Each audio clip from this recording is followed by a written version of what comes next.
Welcome to Talmudic Treasures. Today we're learning Gittin page 35, which discusses a situation where you have a man who died and his children who are considered to be orphans. The law is that they inherit the possessions. And when it comes to the widow, the law is that she cannot collect her ksuba, the money which is linked to the marriage, unless she makes some type of an oath.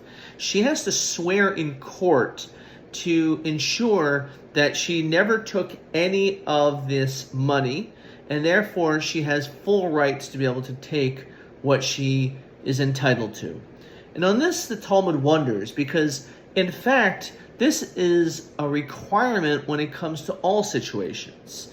Anytime you wish to collect from orphans, we are very, very careful. We want to make sure that they're not mistreated in any way, and therefore every single person always has to make an oath. So therefore the question the Talmud wonders is, why do we speak specifically about the widow? So in this, the Talmud tells us something unbelievable. It tells us that there really is no difference. However, when we're dealing with this widow, obviously she had certain connections with the children. These are not necessarily, they're not her children, but she probably did have some involvement in helping them out. Now, our concern is the power of rationalization.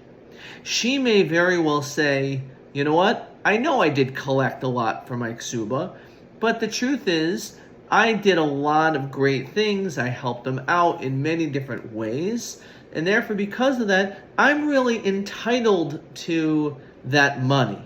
And therefore, she would end up taking more than she's really entitled to, with the power of the mind, by saying, no, I worked for it because I helped these children out. I did things for them. Even though that may be the case, that doesn't legally give you the right to their money. And therefore, we require her to make an oath. And again, this is an unbelievable point that the Talmud makes, because so often we find people that feel that they are entitled to certain things, and they will rationalize in their minds that because they want certain things, that they absolutely have almost legal rights to them, even though they certainly don't, and it's really stealing. Unfortunately, this is how a lot of people think.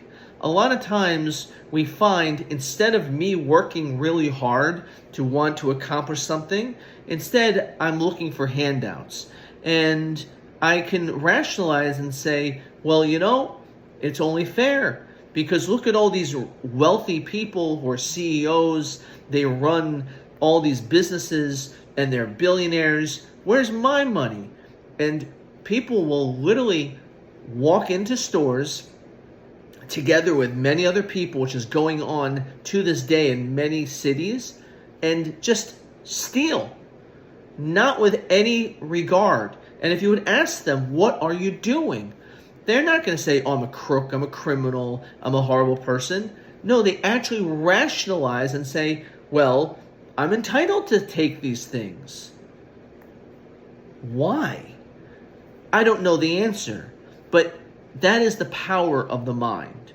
We often will find that a person will do things which are totally wrong, but instead of admitting to the fact that they're wrong, they'd rather just believe that, no, I'm a good person. Because once you say, I am wrong, I'm doing something bad, all of a sudden, I'm a bad person.